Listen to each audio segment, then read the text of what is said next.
We've saved 35 to 40% on time as far as the manufacturing process, just from the X3 implementation. We are a custom chemical manufacturer, and we have clients from an individual client up to several Fortune 500 companies. If you think of it, we can custom blend it or make it for you. I came on full-time 2018 as the IT director, and we implemented X3 in 2019. Day-to-day prior to X3, to start with the actual manufacturing of the product, we had batch cards that were in manual batch books. So the supervisors manually go pull the formula, write out the ingredients, the components on the batch card to give to the plant guys to go do the mixture or the combustion to make the product. Everything manual all through the process. Now with X3, we're also running procession for the quality.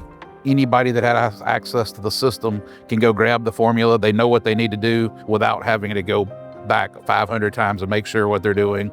Our guys know what they need and they know when they're going to need it. So we still manually do procurement of raw materials to meet the orders that we have on the books. We'll have orders on the books for 18 months, 24 months out. So we know when they're there, we know what we're going to need to make those products. So we still manually do that part, but we use X3 for everything else. We use it for POs.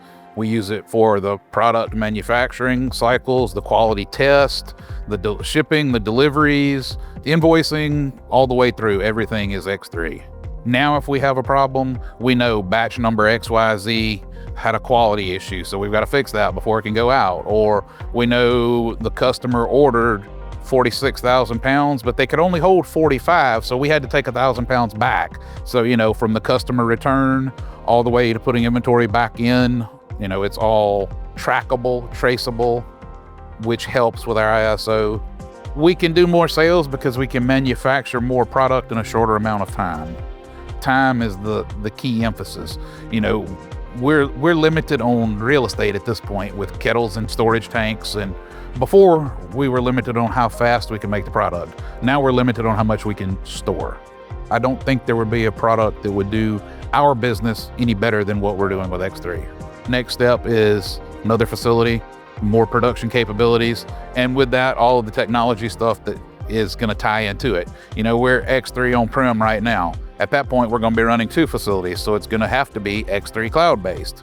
The next 5 years are going to be really great for us. I think business is probably going to double, maybe triple, just from the additional production capabilities.